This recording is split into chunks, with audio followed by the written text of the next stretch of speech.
Welcome to The Explainer. We're diving into why the diet industry fails you and how Japan actually solved it.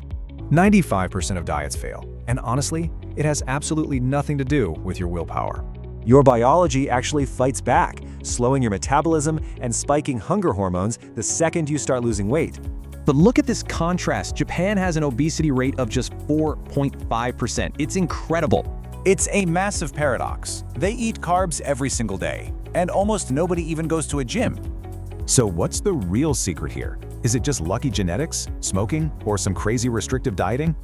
No way. Staying lean is completely about how your environment and your daily rhythm are intentionally designed. Take food, for instance.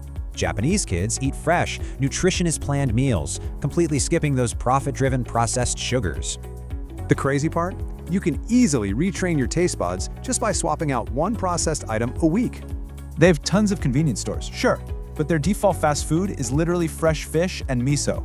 Psychology proves our environment makes our choices for us. So stop fighting cravings and just change your surroundings.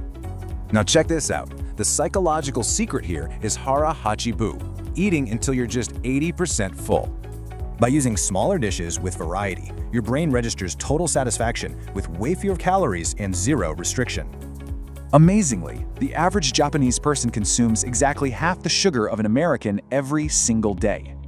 Their soda cans are tiny.